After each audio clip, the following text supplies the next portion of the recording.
It is card subject to change, and you know what that means. Yeah, the boys are back and we're ready to go.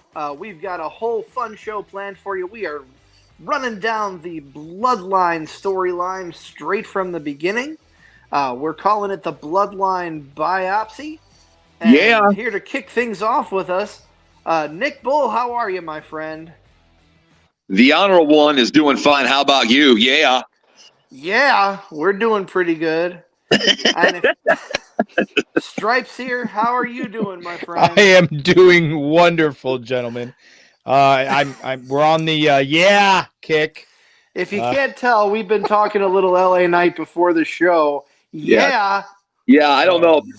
In 2 weeks, we're doing a show strictly about the promos. Tonight's about the Bloodline, but man, we're really going to get after it tonight. Yeah, with the LA Yeah. Knight. Yeah, it's contagious in our pre-show, production meeting. But we're glad to have you along with us here on the Card Subject Change podcast.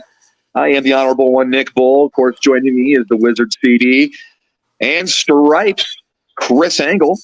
We're all on board tonight to discuss all things Bloodline, the hottest thing in wrestling today. And just doing a little bit of homework this week. Yeah. Did not think this would be the hottest thing in the world, or that Sami Zayn would be one of the most talked about wrestlers in the world when I was doing a little bit of homework watching WrestleMania 37. Yeah. Sami Zayn and KO have a match on that card. And it's kind of like the last iteration kind of Sammy before he joined the Bloodline. I know he had another full year yet, but that was kind of him back, as the even conspiracy just a year theory. ago. Yeah. Oh, yeah. Yeah. I mean, I've been doing a little bit of homework. I went back a couple of years, but even looking back 2 years ago to the Elimination Chamber, Sami Zayn was in full effect in his conspiracy theory. He was conspiracy theory guys. He was in the Elimination Chamber that year. We're going to talk about that a little bit. We're going to talk everything from the beginning, from Roman coming back all the way up until Sammy getting his butt kicked just a week ago. I guess before we start the Bloodline Biopsy, maybe I should ask you guys both a question. You guys signed the release forms, right? No, I'm just kidding. What? I signed right on the dotted line. Yeah. What moment, I guess you can think about it now and maybe answer it throughout the show. What moment in this storyline, whatnot, did they have you completely and they haven't lost you since? Like, I'm in now and there's no going back. That's really tough because I can think of a number of moments that really drew me in. The most recent one has to be just before Survivor Series War Games. I went all in completely at that point with the promo that one of the best promos in recent memory, when Sammy was just doing his damnedest to crack everybody up, talking about Jay not feeling oozy. Okay. Just off the top of my head. Yeah, I remember that. I do remember when that happened. I think you called me and said, hey, you got to go out of your way to go back and watch SmackDown and listen to what he had to say. Yeah, you're right. Angle, you got your answer? Man, I hate to sound like a broken record, but yeah, I think that's going to be the spot where it was for me because, I mean, I've always looked at Sami Zayn as, kind of a key player in the WWE, but I think this just solidifies him as a key player, just because he goes out there and shows not only he can be good on the mic, not only he can be good in the ring, but he also can break those boys like nobody's business. I mean, getting them to break kayfabe is a hard thing to do because, I mean, let's face it, these guys are professionals and they're told and taught to kind of be your character and be, in that zone. And Sammy, he he just keeps it going. He tries to get them to break character, and the biggest, I guess the biggest, notch on his sleeve is when he broke Solo. For the first time I saw it, I think it was at a house show, and I don't know if he's broke him since. And I mean, obviously, the focus isn't just on Sami Zayn's time in the Bloodline. We're going all the way back to the beginning, but you really had to stand up and pay attention when Roman won both titles last year at WrestleMania.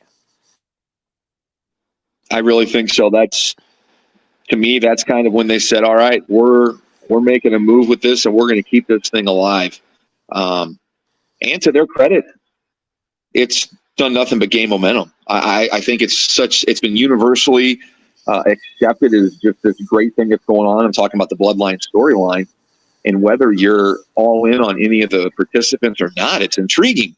My moment that got me, and I know CZ reviewed the match, is when Sami stops the 3 count in the War Games match. That for me was like, oh man, this cannot get any better, but it has. It's gotten.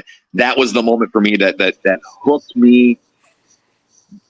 That brought me out of my seat when Sami prevented the 3 count by holding the ref's arm and shoulder back. That to me was like, okay, I'm in. What's next? I was all in at that point. And the thing about that is that it was an unconventional way to stop the referee from counting to the 3 count. You normally see wrestlers attack the referee or pull the referee's leg. You don't normally see a wrestler grab the referee's arm and prevent him from counting the 3. It was so unconventional. That's why I think it was so special that evening. Well, that begs the question, when was the last time you saw something like that before, where the referee's hand was just grabbed and stopped? I can't remember a time where that's happened before. I mean, we all get those. You all get those 1, 2, 3. Oh, near falls, right? But right. That to me, with just what everything that was involved and everything that was at stake, and the fact that he was willing to just leave his best friend just to be with the cool guys, and do whatever it takes. And that, right?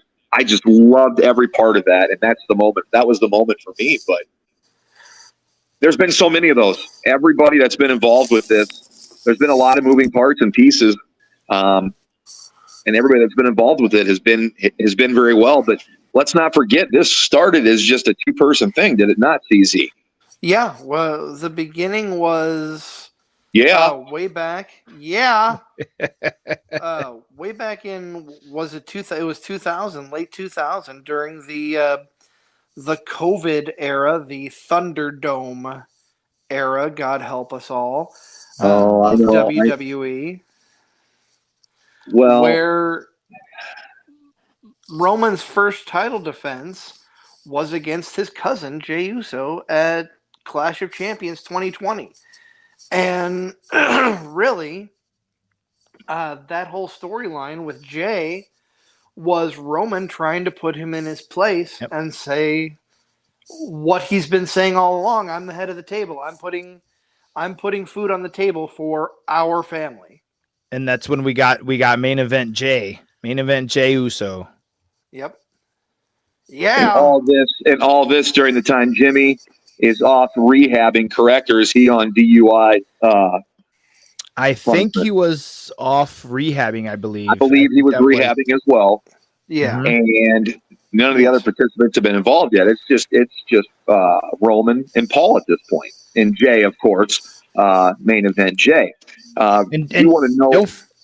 Don't forget that this is when Jey won the Andre the Giant Battle Royal from when he defeated the other guys, and the last 2 in the ring were Jey Uso and Shinsuke Nakamura. So that really solidified right there, main event Jey Uso. It did. And I'm anxious to see where things go now with what Jey is involved in with his storyline with Sami, but we'll get there. I mean, plenty to talk about throughout. I know we've kind of jumped the gun here. We've kind of jumped the gun, and I apologize. CZ, take us back to the beginning. So when I went back a little bit after the beginning, there were a couple of matches between Roman and Jay for the title, one at Clash of Champions. They had a match at Hell in a Cell 2000. But what really started to draw me in was the feud with Kevin Owens at the end of 2020, the beginning of 2021.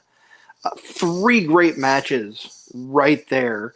TLC, you had the tables, ladders, and chairs match where Jay gets involved and costs. Obviously, there's no disqualification in a TLC match, so Jay can get involved as much as he wants. That's what costs Kevin Owens the match. Roman retains the title there. Great match on SmackDown, and I'd have to look up the date again. I don't remember the exact date of it, but it's worth going back. It's the opening match, if you can stomach watching the Thunderdome era with all the piped-in crowd noise. Listen to me. I messaged you, but I wrote this down here. I've got Thunderdome PTSD. I wasn't ready for that yet. I haven't gone back and watched anything from the Thunderdome era. It's hard. It's really hard, and I'm not ripping the product. It's really, really hard, which to me just gives all the more credit in the world. These guys and gals, who are performing something where they're kind of playing off the crowd as well. I mean, I don't want to say kind of playing off the crowd. The crowd's a major part of every match, but when you don't have that. There immediately, and you just got silence. I'm telling you, we can laugh at it now, but it was innovative. It's innovative for a time, and we needed it at that time. There's no doubt. I mean, on the AEW side, it was wrestling in front of 50 people or whatever it was. But I'm glad we had it. But man, it is really, really hard to go back and watch stuff. Really hard. Well, see, here's the thing with AEW. AEW at least had say 50 people. They didn't have a completely empty, basically, sound stage to where they didn't hear nothing. Whereas the WWE basically had that sound stage, and I've heard interviews where it was like I could only imagine how hard it would have been because they're basically saying they don't know when to the comeback. They don't know when the crowds you're trying to feed the crowd in. It's just I just can't imagine. For a profession that is so based on the crowd and crowd reaction, that had to be the hardest thing. And I want to make a little sidebar here. Kudos to Drew McIntyre, who was a 2-time WWE champion during the Thunderdome era. He really carried the product in that time. He was the 2-time COVID champion. Yeah. I'd love to go back and talk about that, but this is not the time or place for that in particular, And I think Drew's gotten a little less than a fair shake after that, being dropped down the card after holding the company through that era. But, you look back at the Thunderdome era, Roman took a lot of time off. Roman's like, I'm recovering from leukemia. I don't want to risk getting sick. I'm walking. Right. Well, I'm going to take some time off. He essentially took a year off, if I'm not mistaken. He was not a part of WrestleMania 36, the COVID mania. That's why we got the Bill Goldberg Braun Strowman match. Oh gosh! For that mania. Goldberg. Here we are talking about the Thunderdome, the COVID era. That's how long this has been going on, fellas. That's how long this storyline or this title reign's been going on. He won the title August 30th. I know CZ talked about a couple of the KO matches and how they weren't in front of crowd. That Hell in a Cell match with Jay is when I kind of, looked at these guys. I thought this is where Jay cemented the fact that he was a main event player. I mean, I know he was called main event Jay before, but the way that these guys, they're not it's like they're having a dialogue. They're having a dialogue. They both know that this dialogue's going on during the match. They're both talking trash to each other during the match. But it's also like sincere. It's sad. And to me, it makes this match because there's no crowd. Right. Those guys talking, you go back and watch it, you really realize there's no crowd. I was kind of like, man, this match is better than I thought it was because there's no crowd. And these guys are out there. I mean, they're in a Hell in a Cell with no crowd. I mean, how many more strikes do you want against you? You without a crowd, you're in a title picture. It was the first match of the night, but regardless, these guys, Roman has taken many, many strides. Yeah. Yes, he has. But Jay, to me, has really, really been the one to step out of this one. We knew Sammy was a star before, but Jay was always a tag team star, right, CZ? I mean, he always had Jimmy around. They were always they were always together. They would never be apart. They're brothers. They're a good tag team. There's no reason to. But when opportunity arose, when Jimmy was gone, Jay really, grabbed the brass ring and took the ball and ran with it. And during that early time of the whole rise of the Bloodline, Jake was a major factor in most of Roman's, if not all of Roman's matches. I was talking about the SmackDown match between Kevin Owens. It's a cage match. It started the show, and it had a very unique ending that, Nick, you and I talked off air yesterday or the day before. Huh? Jay handcuffs Kevin Owens handcuff debacle to the cage so that KO can't get out. I don't remember the last time that's happened in a cage match. I don't think that's ever happened in a cage match that I can recall. But obviously, I'd do some fact checking there. But that was a very unique ending to the match. They had to go in a lot of different directions to make it unique and make it to draw the audience in. The Thunderdome is Michael Cole repeatedly points out during this era is a Tropicana field. The match between KO and Roman at the Royal Rumble of 2021, they went backstage to show there were like 3 or 4 practice rings set up. Roman ran KO over with a golf cart. And the match ended when KO took a dive off of an elevated forklift and missed. Did he miss like Matt Hardy missed, or? I just watched this, and I'm trying to envision that. You say forklift, I think of Matt Hardy just missing his spot off that forklift and like hitting his head on the concrete. Okay, that's fair. No, that's why I asked. This was set up and incredibly safe. I mean, someday down the road, we will be doing probably a COVID show about all the great stuff you missed during COVID. Yeah, I'm sure we will. Oh yeah, most definitely. And that Roman Reigns KO match was one of them. I remember that. And that led into a number of matches between him and Daniel Bryan. The most memorable, the Elimination Chamber of 2021. I remember that vividly. Adam Pearce came out and said Roman has to be in the Elimination Chamber. Paul Heyman counters that. Yeah, Roman has a contract to appear at Elimination Chamber, but not to defend his title inside the Elimination Chamber, which led to the opening match that had Daniel Bryan, Cesaro, Stripes boy Baron Corbin, Sami Zayn, no, Kevin Owens, and Jey Uso.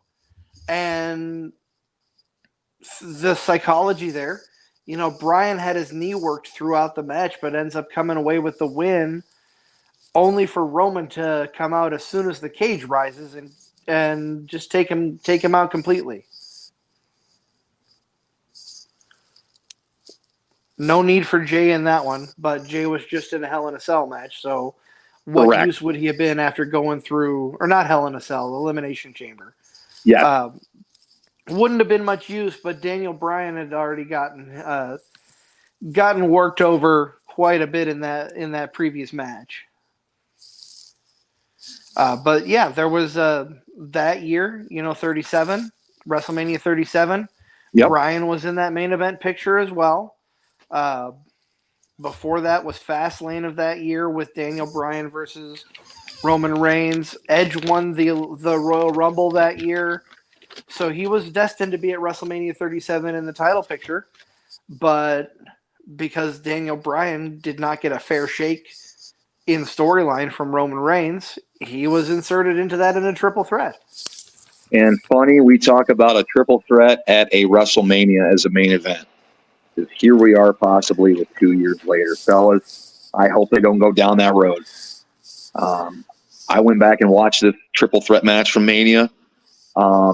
At the time, the triple threat didn't bother me, and it bode well.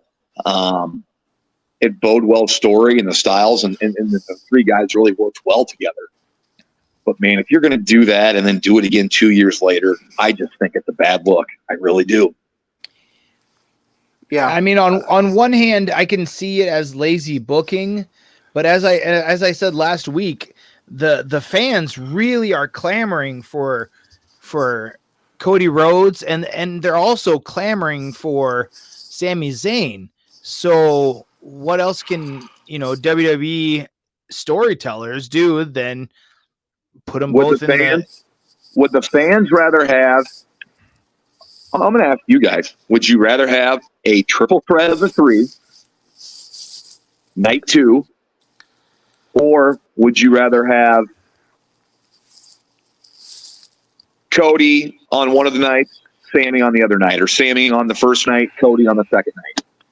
I would definitely say one on one night, one on the other night, but unfortunately, I'm hearing rumblings that they are going with Sami and KO versus the Usos on the main event of night 1, which I'm not a huge fan of, because I have a bad feeling that they're going to take the titles away from the Usos. And I think once Sami and KO are done with that, I think Sammy's unfortunately going to get lost in the shuffle. I hope you're wrong. I really do. And I hope I'm wrong too. My answer there, I agree with you, Stripes. I would rather see Sami versus Roman on night 1, Cody on night 2. The way that I would play it out, and I know it's not going to go this way, but as strong as they have made the United States title on Monday Night Raw, Raw needs a world championship. I would find some way to force Roman to split the belts. Sami going against him night 1 for the Universal Championship, to which Sami loses, and Cody winning the WWE Championship on night 2. That's how I would book it. For SmackDown? No. I'd have Cody win for Raw. Okay. Gotcha. And that way, that keeps Sami in the title picture on SmackDown going against Roman, because I don't think that story is going to be done at WrestleMania. No, I don't think so either. Unless KO and Sami take the belts away from the Usos, and then where do you go? I think, unfortunately, as much as I hate to say it, WWE has booked themselves into a corner. Nick and I have talked about that, I know. But, yeah. Where do you go from here? I don't know.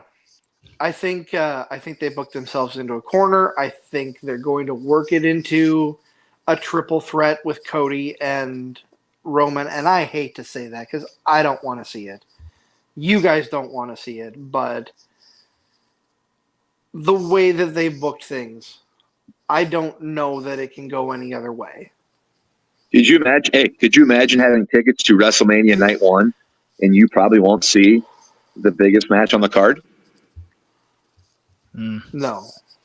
You won't see a men's world championship title defense on the card? It's not a good look. I thought by now they would have found a way to get the belt divided in some way and make him defend them separately or something. Right. But man, I think what they're going to do to kind of subsidize that is they're going to put Logan Paul and Seth Rollins on night one kind of as your, I don't think it'll be the main event, but I think it'll be the big drawing point for night one. And I think we should take a break here, fellas, but let me ask you that. Let me point something out here. We're talking about the main events being all men for both nights 1 and night 2. You've suggested, Stripes, that it's going to be Sami and KO versus the Usos. We've also had the suggestion of Logan Paul, Seth Rollins. Where does Rhea Ripley, who won the Royal Rumble and quote-unquote gets the main event spotlight against Charlotte at WrestleMania, where does that fall? That's probably your main event of night one. I mean, they've main evented with the ladies before. They have, but have they booked themselves to where that's going to fall to the wayside and get into somewhere in the middle of the card on night one? I don't think they've promoted that match enough to where it could be the main event on night one. Exactly my point. It hasn't been the focal point of their booking for quite a while. So I think it's going to be lower on down the card. Right. It is a shame. It very well could be the main event if they had made it out in the forefront more than they have. And we're getting sidetracked here. We're talking about WrestleMania this year, which is a good thing. I'm not. You're in the right place. You're in the right place if you get sidetracked. I promise you. We're gonna take a quick break, and we're gonna get back on track and talk more Bloodline in our Bloodline Biopsy here. We'll be back in just a moment. Card Subject to Change is looking for dedicated sponsors. If you or your business would like to join the Card Subject to Change podcast, hit us up at our official podcast email, cstcpodcast2022@gmail.com.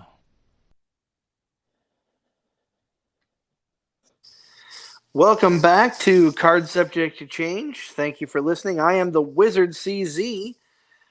Here with me is my trio's partner, Chris Stripes Angle, and the Honorable Nick Bull.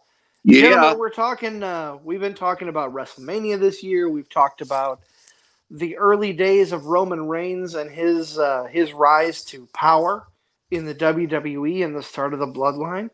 Let's continue down that trail here. Let's talk more Bloodline because we've got plenty to talk about. Even just if we focus. Excuse me, sorry about that. I hit the cough button there. Even if we just focus on the Sami Zayn era of the Bloodline, we've got plenty to talk about for the next next little bit here. Yeah. Yeah. Yeah. I mean, let's dive into Sami's entrance into the Bloodline. So coming out of last year's WrestleMania, Sami was still doing the conspiracy theory shtick. He was calling himself a locker room leader, and he really came into the Bloodline as a rat. And I'm kind of upset that the documentary never came out. Because he was touting that, I'm going to release it. Hey, and I legit thought he was. Maybe he will. Maybe he's going to release it on the road to WrestleMania. That would be tremendous. I mean, I would watch it. Like I was invested in it. I was like, this is going to be a great documentary. This is going to be mind-boggling, but nope, he never released it. I would be watching that as well, right along with you, Stripes. I think that's great. I wish they had released it, but Sami got away from the conspiracy theorist as he started weaseling his way into Roman's good graces. Just a couple of things, for instance, how Sami got in, he hears, he's got a match against Drew McIntyre, and this is the first start. Sammy kind of proposes that Roman send help against Drew for Sammy, and Sammy will help him keep the locker room in line and not talk bad about Roman Reigns. And to my recollection, that happened. Roman sent out the Usos during Sami Zayn's match with Drew McIntyre. We go a week later, and Sami says he overhears Shinsuke Nakamura talking bad about the Bloodline and offers to help out. Mm-hmm. And obviously you've got the Usos, who Jay from the beginning is like, "What are you doing, fool? You're not our blood. Get out of here. Leave." That's just putting it, in layman's terms there. But Sammy is doing everything in his power to weasel his way in with Roman Reigns and the Bloodline. What do you guys think about how Sammy started his way into the group? Almost kind of like that annoying kid or that stray animal that won't go away, right? It's kind of what it felt like at first. And then like with Sammy's kind of attire, you kind of felt sorry for Sammy, didn't you? I mean, kind of did. I kind of likened it. I did. I kind of likened it to kind of back in high school when, you saw the little nerdy kid, trying to hang out with the jocks and you know how it's going to end. You know how it's going to end, right? Yep. And, you see him dressing like them, and then you see, him kind of, slowly trying to talk like them and act like them. And you're just like, man, he's going to get crushed in the end. It's just like, you kind of feel sorry for him again. Yeah. Those early days when Sammy is throwing up the one with Jimmy and Jay. Yeah. Yep. It's just like you're right. It's like that nerdy kid in high school who doesn't fit in, but here he is walking around with the cool kids. And then my favorite, like I said, like I said earlier, what drew me in was when Sammy was trying to make everybody break. And I think again, their show Sammy, he was trying to make, Jay his buddy, and Jimmy was the one that originally, am I saying that correctly? Jimmy was the one that originally, befriended him, right? Okay. Yes. Okay. Yep. Jimmy befriended him. Jay was the last one to, quote unquote, acknowledge him and take him in as a family member. And then fast forward to the end, I shouldn't even say the end, present, Jay was the one, he's backing Sammy, and he's, going to bat for Sammy. It's just like, you really didn't see that coming. You would thought Jimmy would have been the one to kind of have Sammy's back, but no, WWE completely, flipped the script. Jimmy was the first one to jump him after that moment. Yeah. Right. You talk about fast forwarding, just this past Friday on SmackDown, Jimmy came out hoping to confront his brother about where he stands. Sammy comes into the ring and is like, "What happened? You were the one who supported me from the beginning, and yet you were the first one to attack me." And Jimmy was like, "You made the choice. You had the chair. You decided to hit Roman. This is your fault." But yeah, Jimmy was his biggest supporter until Solo came in, and then him and Solo, although Solo, has he said a word since he's been brought up to the main roster? He doesn't need to. And remember when Solo debuted? The Solo debut was at Clash at the Castle, and that was out of nowhere because there were no Usos on the card, so they didn't make the flight. Jimmy and Jay couldn't make the flight because of visa issues, if I remember right. Yep. So it was like, oh man, what's going to happen? Drew's going to win. He's in his home country, but they bring Solo in. So this this bloodline storyline, it's not just about whoever Roman's defending the belt against. There's different offshoots of it. How are those tag belts going to be dealt with right now? It's so intricate. Are they going to, is Jay going to tell his brother, I'm done? Right. I don't know. I don't know. And I'm with you. I'm with you, Stripes.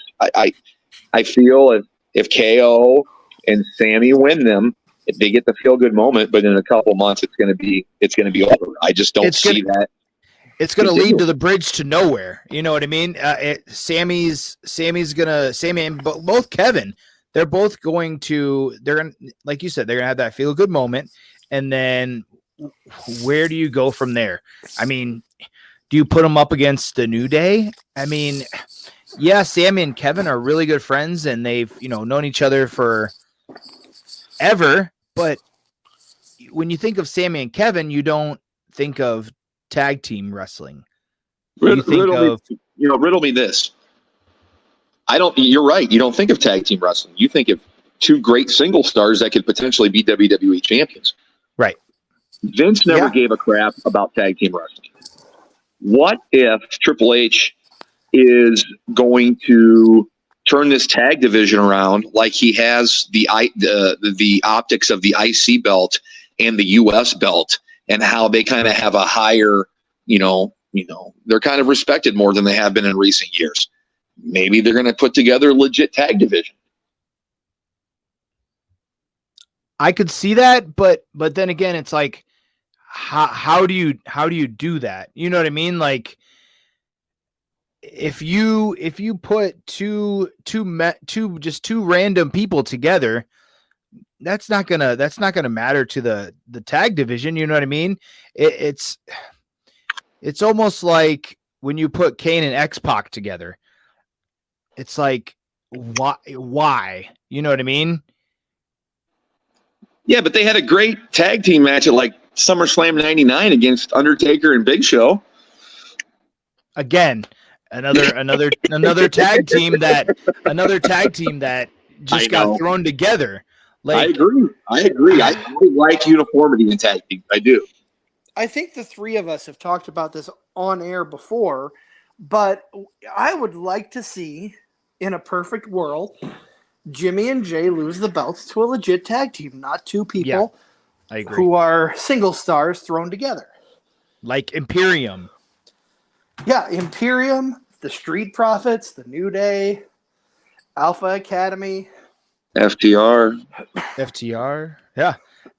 But my thing is, I would love to see them drop them to a legit tag team that hasn't been like multi-time champions. Give it to someone that hasn't had a shot at, Imperium, FTR, if they came back, I mean, the Alpha Academy, they haven't had the tag titles. Give it to somebody that, could deserve that rub, that, that rocket strapped to them. Well, I see what you mean. And that's, you want, when they lose, you want it to mean something. And that's the same way I feel about the Roman Reigns thing. I want it to mean something when he loses. I agree. Because they're this far into it. And that's how I personally think he's leaving WrestleMania with the titles. I think he's walking out of WrestleMania still the champion. No, I don't think so. I think this is me personally. I think that Cody is going to win them, and you're going to see on Monday, basically Cody stay in the ring. You deserve it. You deserve it for 10 minutes, and they're not going to be able to get a word out. And I mean, it's a feel good moment again. That's what, what you want to see when Cody is coming back from an injury. That's what the WWE universe wants to see. They want to see Cody win it. I would absolutely love for them to flip the script and maybe give it to Sammy if they did indeed go with a triple threat and completely just shock everybody. And if they give it to if they pull the trigger on Cody now, where does he go?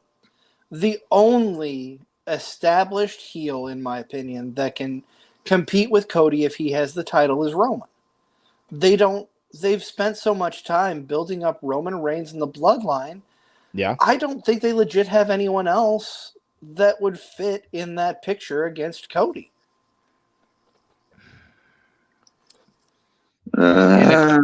And I mean, they've already done Cody Seth.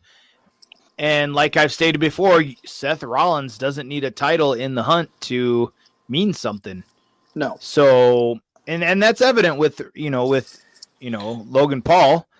So the only way that I would do Cody Seth again is if Seth had the title, was playing the heel, and Cody was chasing.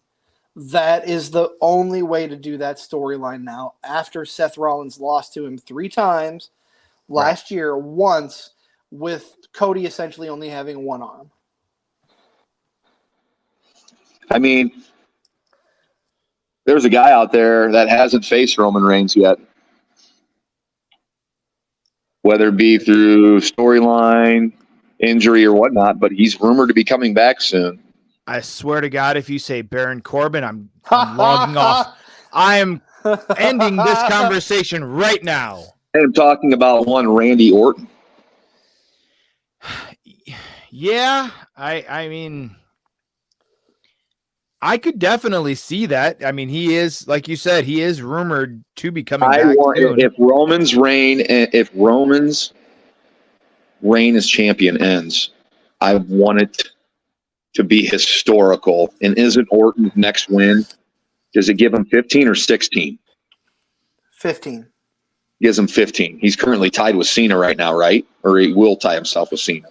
I think it will tie. I thought Cena had 16. I thought Cena was tied with Flair. No, nobody's tied with Flair. Okay, then it'll tie Orton with Cena. Okay.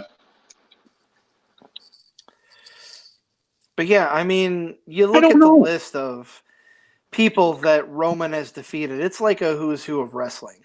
Jey Uso, Braun Strowman, Kevin Owens, Daniel Bryan, Cesaro, Edge, Rey Mysterio, John Cena. Just naming a few. You know, he's beaten Goldberg. He's beaten Brock Lesnar. The two people who are what's the term I'm looking for here? The two people who are feature wrestlers and not full-time wrestlers. The attraction talent. That's the word I was looking for. Part-timers. Say what you want. Brock Lesnar is box office money. So in box office, I'm not disputing that. He is. As much as I'm not a huge fan of his work. Yeah, I mean, he is money. He's beaten all these names that could potentially that could have potentially taken the title. Randy Orton is a good name to drop. He has not faced Randy Orton during this title reign. Nope. And that's really the only main eventer in the company right now that he hasn't faced other than Cody. Well, Seth Rollins, and it was like a DQ, was it not? It was a schmoz finish. Yeah, it was a DQ. So, man, this is exciting. There's so many possibilities. And I guarantee you, after we walk out of WrestleMania, there's going to be some percentage of the fan base pissed off about something. Oh, yeah, I agree. All the time. But I want Roman to win because I feel they're so far into this. He's almost got to pass. Is Pedro Morales the next guy to pass? It's like he's got to pass at least another guy, right? I believe it's Pedro. I'm actually pulling up Wiki right now. So then if Roman wins, do you have Randy chase it for a whole year? I mean, you would want to make it special when he wins it, obviously. I would want to make it special when Cody wins it. And to me, Cody's had 5 matches. It just, to me, it won't feel special when he beats Roman. And I like Cody. I like the story. It'll complete a story arc for him. But it means more to me if a Jey Uso beats him. if Randy Orton beats him and becomes a 15-time champion, something like that. I don't know. I don't think they thought this Sammy thing would take off like it did, right, fellas? No. And this Sammy thing is out of this world, and now they've got a wildfire to deal with. I just hope it's two different matches. I don't want a triple threat. That's why I would love to see Sami Zayn come away with a title here, because I told my wife, it feels almost like a Daniel Bryan situation where that's what I was just going to say. The crowd swell is just so enormous and so underground and so in your face. Like it's almost like they can't turn away from it. You know what I mean? But I think WWE is going to do the cheap way out and give them the tag titles. And it's not going to, I don't think it'll mean as much. Yeah, and you're right. I think the fans will see through that. I really do. I really do.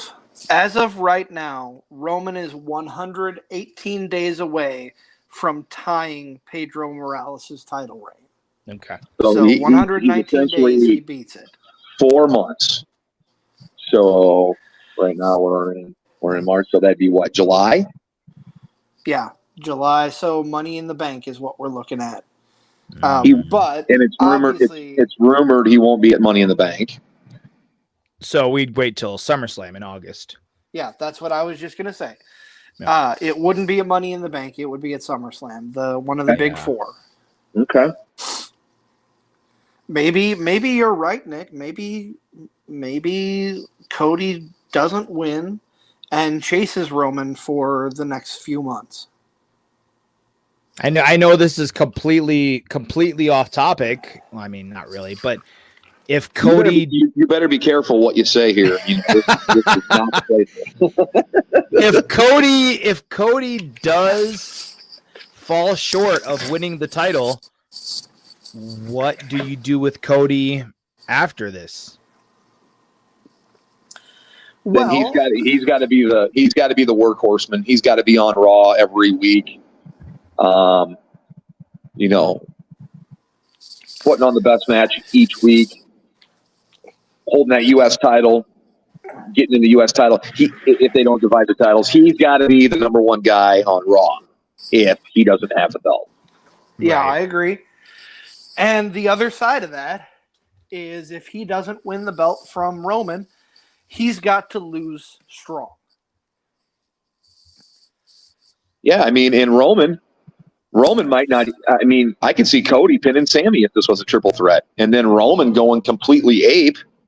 Yeah, over, I think that is definitely going to happen. If there is a triple threat, no, Roman's not getting pinned.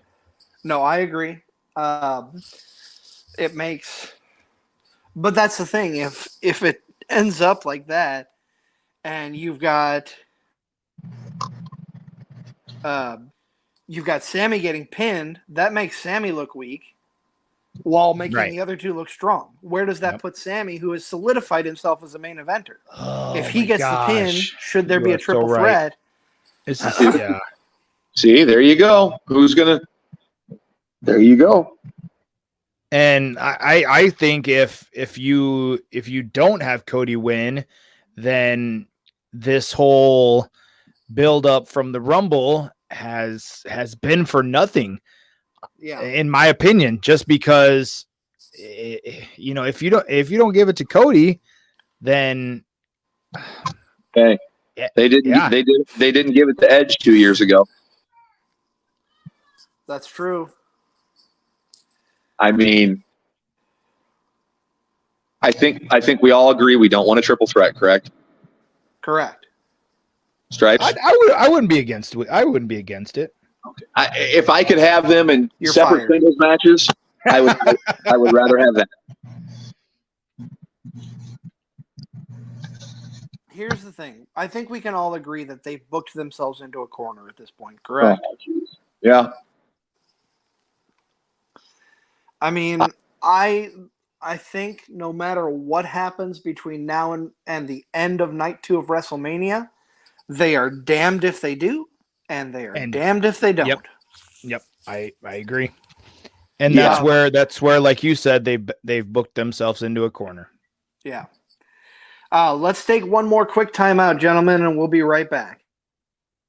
Part of the For Frequency's Sake podcast network. You're listening to Card Subject to Change with the fabulous freebirds of podcasting, Chris Stripes Angle, the Honorable Nick Bull, and the Wizard CZ, bringing you the best podcast wrestling action in the Quad Cities. Thank you for listening, and be sure to check out the forfrequencysake.com for our archives and other great podcasting content.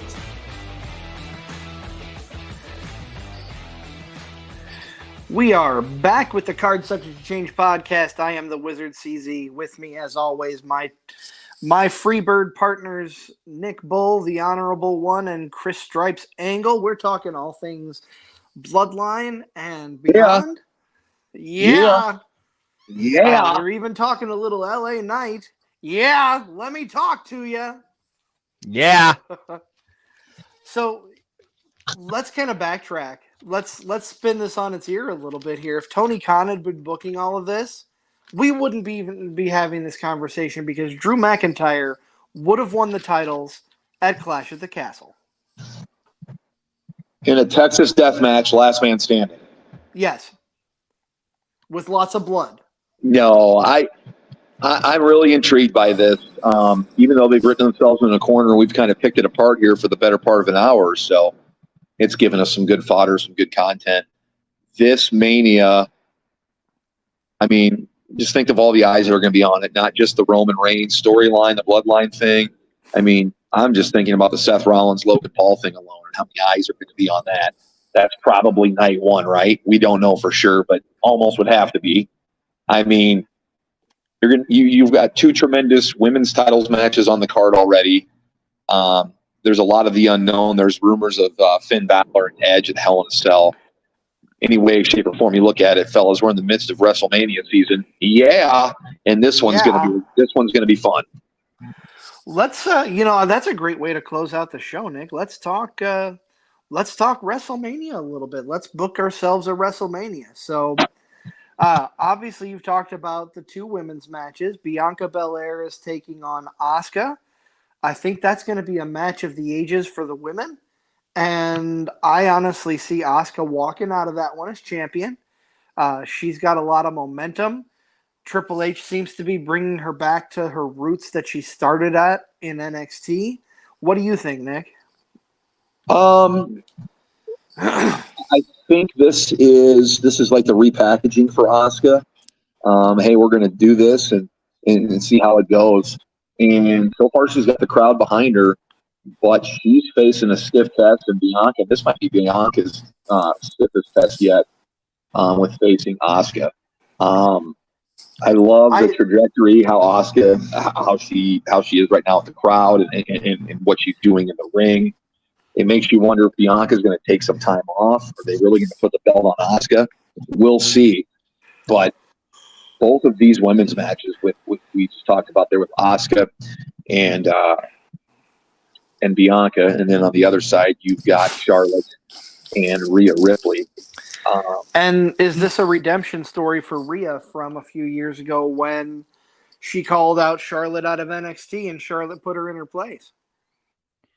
Yeah, dropped the NXT belt to her. So to Charlotte. So one time Charlotte was in NXT. Yeah, it could be the redemption story for Rhea as well. I mean, she's the hottest thing going right now in WWE. Outside of Sami Zayn, right? I mean, she's it. So you got those two marquee matchups for on the women's side, and there's so many more matches that haven't been named yet. I mean, there's a good buzz going into this WrestleMania season, fellas. Correct me if I'm wrong, but this wouldn't be Asuka's first win for a WWE champion? Because I know she got handed the title from Becky. Nah, she won Money in the Bank. Did she win Money in the Bank also? She won Money in the Bank, which was announced that Becky was pregnant, and that meant it was for the title. Yeah. Right. But she's never officially won it, right? She's a Grand Slam champion. Is she? She's never had that WrestleMania win. Yeah, that's terrible. very true. But I think that's what you're NXT, looking she's had the NXT title, she's had the tag titles, the Raw title, and I'm pretty sure she's had the SmackDown title too. Am I wrong, Nick? She's had them all. She's the first. She's a Grand Slam winner. She's the only female to win the Rumble, the Chamber, and Money in the Bank. And hopefully she gets a WrestleMania win this year. Nothing. I'm not against Bianca or anything, but I really liked Asuka from the get-go. And Oh yeah, I was pissed off when she got screwed out of a win last time, and I'm hoping they make it better this time. And, we've got so many other things that are rumored, like you mentioned, Finn Balor and Edge in a Hell in a Cell or a steel cage match. What about Dom and Ray? That's been rumored for a while. Is Ray going to finally put his son in his place? Personally, I think that will be Ray's last match. I think we're going to see Rey Mysterio retire after this. I'm gonna put it out there. I really okay. Yeah, I'm hearing rumblings about this one, fellas, and this is a head scratcher. Brock Lesnar and Omos. Oh, they've already put heard that out there. Yeah. That's gonna be terrible. I'm just gonna tell you right now. Listen. It won't be Bray Wyatt, Randy Orton terrible. Night 2. No, it'll be worse. Okay. It'll be worse. So what you're saying, this is where, to steal a line from JR, it's going to be bowling shoe ugly. This is where the WWE messed up, because I think if they did Bray versus Brock, and if they would have done Omos versus Bobby Lashley, I think that would have been a better decision for the simple fact. Yeah, come on, Omos and I see where you're coming from. Hey, you watch. We're going to be on here talking about how much fun we had during that match. You watch. I see where you're coming from, Stripes, but let me counter that. The rumor that I've heard, it's not just Bray versus Bobby Lashley. It's going to be the Wyatt Six versus the Hurt Business. Okay. That's just rumor and speculation. And that could make it a better match than what you would think of just Bray and Bobby. I don't know how I would feel about that, because we are what is it? 39 days away, maybe I'm wrong. 5 weeks. 5 weeks. 5 weeks from yesterday. So we're 5 weeks away from WrestleMania. You have 5 weeks to introduce all of the Wyatt Six. I mean, granted, yes, we know the Wyatt Six possibly would be, Ramblin' Rabbit, Huskus, the Witch. I think you know all the characters already. I think you've seen all the wrestlers that are in the Wyatt Six. They just haven't all officially joined yet.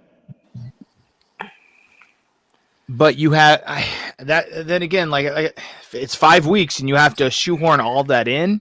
I know. Yeah. I don't know, man.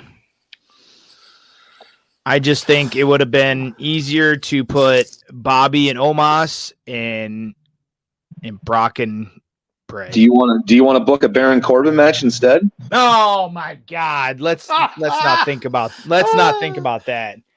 Jesus. I've randomly. I'm not joking. I could snap a picture and send it if you don't believe me. I've got SummerSlam 2022 on here in the studio. It's Baron Corbin versus Pat McAfee right now. All I can think about is I bet Strike wishes he was here watching this. All I can think about when you say that particular match is bum ass Corbin. Oh my gosh! The only thing I think about that is when Pat McAfee came out to the white stripes. That was good. But what do we? And that's the thing. What do we do with Baron Corbin? Is he even going to be on Mania? A WrestleMania match. Good. He does not deserve one. He'll probably be in the honor of the Giant pre-show. Oh, jeez. Does he win it for a third time now? Whoa. They should make him like the R-Truth of that. They are- He just comes out with the trophy every show. Was like the All right, I'm 48 ready. time- The 48-time 24/7 champion. 48 times Andre the Giant. Jesus. Oh, Wow. man. So I want to switch gears a little bit here. I can't think of anybody off the top of my head on the spot. I know I had some picks, but I want to hear your guys' thoughts. You know, we're going into WrestleMania season. That also means the Hall of Fame. They haven't announced anybody yet, but who goes in this year? Oh, man. Where are we at again? Well, is Vince have final say? Yes, he does. I would say. Are you I sure? would say, 'Cause I would say Demolition needs to go in, but that probably won't happen. Demolition is the top of my list. I would put Batista in, especially going off his recent movie. And he's got a big movie coming out Memorial Day weekend with Guardians of the Galaxy, multiple-time former champion, kind of exploded after wrestling too. I don't have a problem with Batista in. I just don't know who else they're going to put in. You picked the top two on my list, Nick. Okay.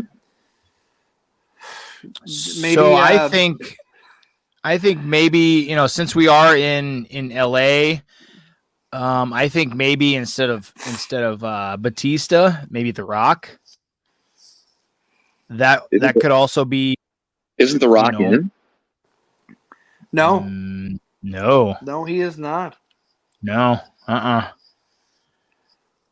I mean that would make sense too. It's Hollywood. Oh God, yeah. Gentlemen, I just want to throw this out there for the celebrity wing. It absolutely 100% has to be Kevin Federline. Golly. Golly. No. Just put Drew Carey in there again. Yeah. Oh, man. Oh my God. I couldn't help myself. I'm sorry. That was wrong. That was like the main event. Didn't he fight Cena in the main event on a Raw one night? Oh. Yes.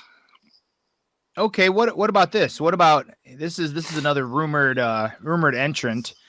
What about Psycho Sid Justice? I'm fine with that. I don't have a problem I'm more with that. than fine with that. I'm okay with that. Just as long as we don't see the pay-per-view clip of his leg snapping in two, and Scott Steiner, and then Scott Steiner hooking the leg that's dangling like a chicken wing for the three. Oh. Yep. Another one that's rumored is Umaga. I'm very behind I can see that. Yep. Or as William Regal would say, Umanga. Michelle McCool is another rumored entrant. Oh, yes. I can see that. Maybe having the maybe having the Undertaker induct her, maybe. Yeah. I could get behind that. Michelle, go to hell. Go to hell. In peace. Rest in the Hall of Fame. Yeah, I don't know, man. There's a lot of good possibilities. There are. I would really like to see the demos go in, but I don't think it's going to happen. If Trips is in charge, it might. It might. I would like to see Lanny Poffo. I don't think it'll happen, but no, I don't think it'll happen. But I agree. He would make a good. I think there's some bad blood on that behalf. I'm not sure what it is about it, but I do think I overheard something, that is maybe, here's another one that's rumored. Someone that just retired, the Great Muta. That could be he would be a really good entrant. I mean, his time in WCW especially. Maybe they are going to put him in since, they sent Shinsuke over there for a retirement match type of deal. Maybe they will. And that's what I'm reading right here. It says they and maybe induct him as a trade-off for sending Shinsuke over there. Yep. That could be. That's very highly likely. Which, speaking of Shinsuke, when is he scheduled to be back? Yeah, he had the match with Muta, and then good question. I haven't heard anything. You know what? I don't know. I'll bring up. This is a great point that Nick earlier in the week asked us both in our text thread. Who's had the biggest influence from Japanese wrestlers? I'm not ashamed. I picked Muta. You picked Jushin Thunder Liger, Stripes, and Nick threw out Asuka. I'd be amiss to not add Shinsuke at least a little bit to that list, although he hasn't done as much as I think he should have done since coming to America and coming into the WWE. I really believe that when he won the Rumble, he should have taken the title off of AJ Styles instead of the ridiculous kick to the groin heel gimmick that they stuck him with coming out of WrestleMania. That was so terrible. Thank you, he Vince. definitely deserved a lot better than what he got in that run. I agree. And maybe now with Triple H in charge, maybe he'll get his due like hopefully they're doing with Asuka. I think that would be amazing. Has there been a Japanese WWE champion? I don't believe so. No, there has not. No, not to my best of knowledge. So, yeah, that's what I would do. Have him come back. Have him come back super strong. He has always been really over with the crowd. Give him his due. That's the wonderful thing about WrestleMania season, fellas, is it wipes the board clean and we get a fresh round of storylines, right? Yeah. Yeah. Come on. Yeah. When all else fails. Let me talk to you. Will LA Knight be on the card? Will he be on the card? I hope so. Yeah. I sure hope so. I think he will be. What we did not talk about. I know we're trying to wind up, but I know what we did not talk about tonight. What do you guys? I know my idea, but what do you guys think? This big announcement that Miz is having, that Maurice gave him. I think it's obvious, but I want to hear you guys' take. It's obvious, you think? Yeah, I think it's obvious. I think it's very obvious. WrestleMania in Hollywood. They're gonna host WrestleMania. Yep. That's exactly what I think too. Okay. I can't see any other place for him on the card right now with the way the storylines are going. So that makes the most sense to me. If it's something other than that, I mean, I think it's going to be. The only other thing that I thought about is maybe it's his WrestleMania opponent that Maurice was able to line up. But I think you're more on par, Stripes, with it being them hosting WrestleMania. Okay, so if she did line up a WWE opponent for WrestleMania, who do you guys got?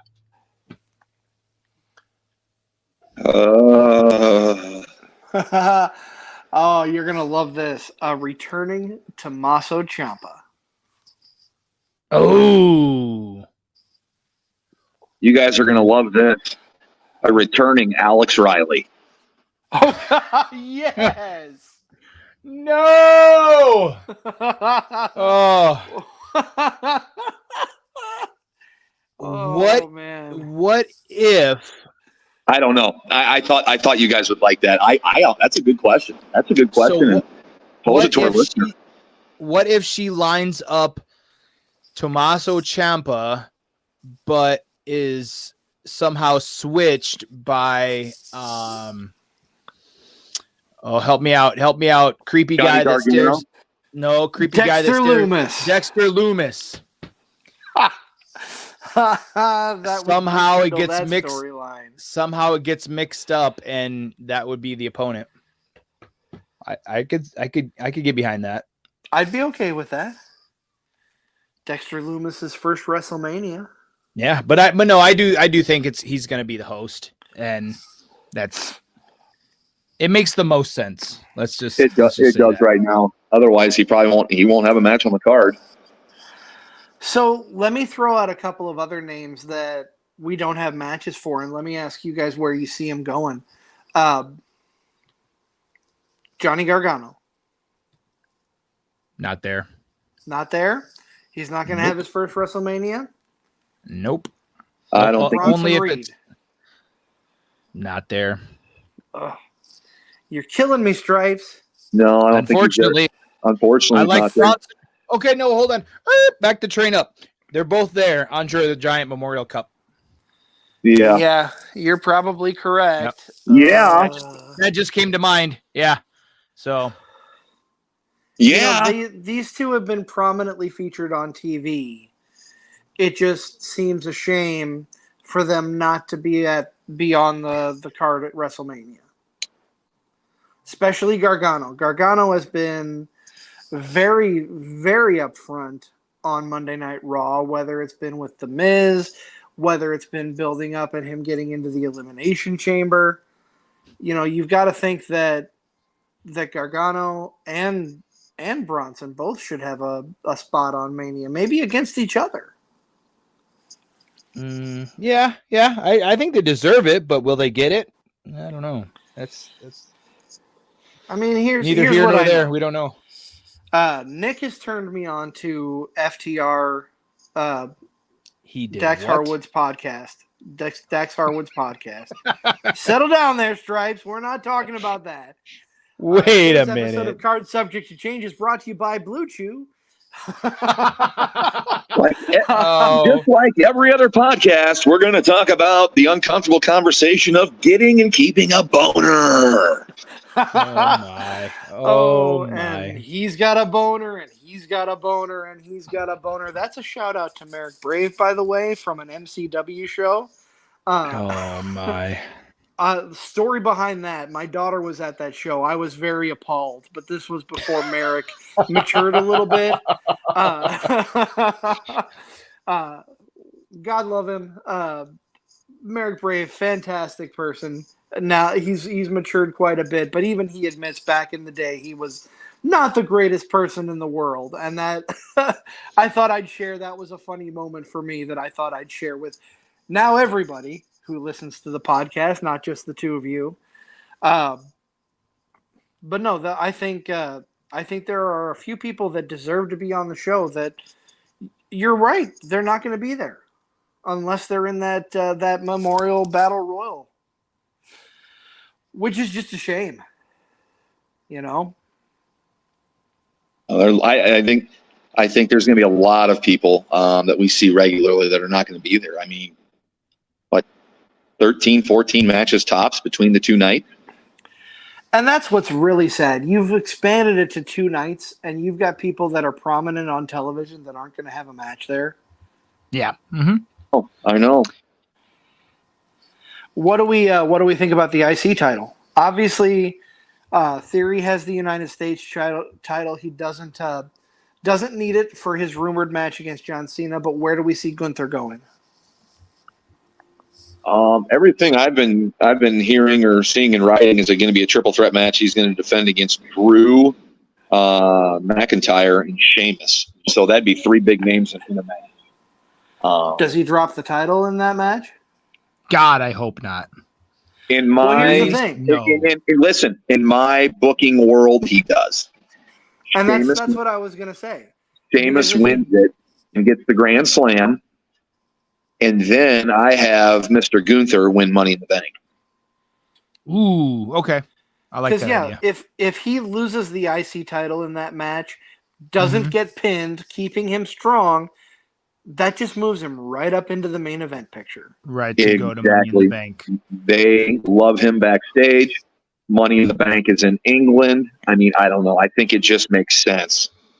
That's kind of so. I have him losing the belt at Mania, but it's gonna probably be right there with Logan Paul and Seth Rollins as match of the weekend for WrestleMania or for WWE.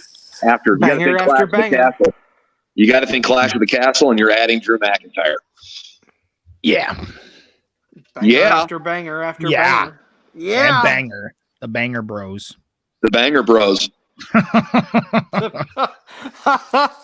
Gentlemen, on that note, I think we should put a bow on this episode. Yeah, we probably shouldn't say anymore. We didn't say anything too incriminating, I don't think. No, not yet. 2 weeks in a row, I didn't drop an F-bomb, so that's a good thing. Hey, where does Montez Ford and the Street Profits end up on WrestleMania? Oh. Oh. I hope somewhere. But there's a lot of people that aren't going to be on that card. Ah, wow. Yeah, I can't think of anything. That's why they have that Memorial Battle Royal. That's Vince's way of everybody giving a payday back when he first started it. Maybe some big tag team schmaz. That could be. Hey, it's fine. It's fine with me. Multi-tag schmaz. I want to get as many people on the show as possible. I know how it goes. It's the biggest show of the year, and you want to be on it. So, oh yeah, I want to see as many people on the show as possible, and we hope you do too. We want to see you following us or giving us some feedback on the show, fans out there, wherever you get your podcast. Like, listen, subscribe, leave a rating, whatever you do. Reach out to us on social media. We have IG. Leave a rating, leave a review. Absolutely. We're on IG, Facebook, and Twitter as our Subject to Change podcast pages.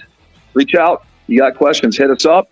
I know there is a live show coming up this weekend, this coming weekend in Bluegrass, correct, Stripes? Yes, SCW. Luck is for losers. We'll hear all about that next week. And next week's big topic is going to be AEW's, is it Revolution? Revolution. Yeah. Revolution. Yes, it is. We're going to be talking about Revolution. I know I'm sure looking forward to sitting through a 60-minute Iron Man match. I don't know about you guys. That one and a Texas death match. So, yeah, looking forward to it. Should be a good topic to talk about. That is next Sunday, so we will be coming to you most likely next Monday. But we're gonna iron out the details on that over the week. Thank you so much for tuning in. If you tuned in live, thank you for tuning in. If you're listening on any of the podcast platforms, like Nick said, leave a review, like, share, subscribe, tell your friends about us, and interact. We love hearing from our fans. So thank you again for tuning in. We will see you for AEW's Revolution next weekend. Yeah. Yeah, boy.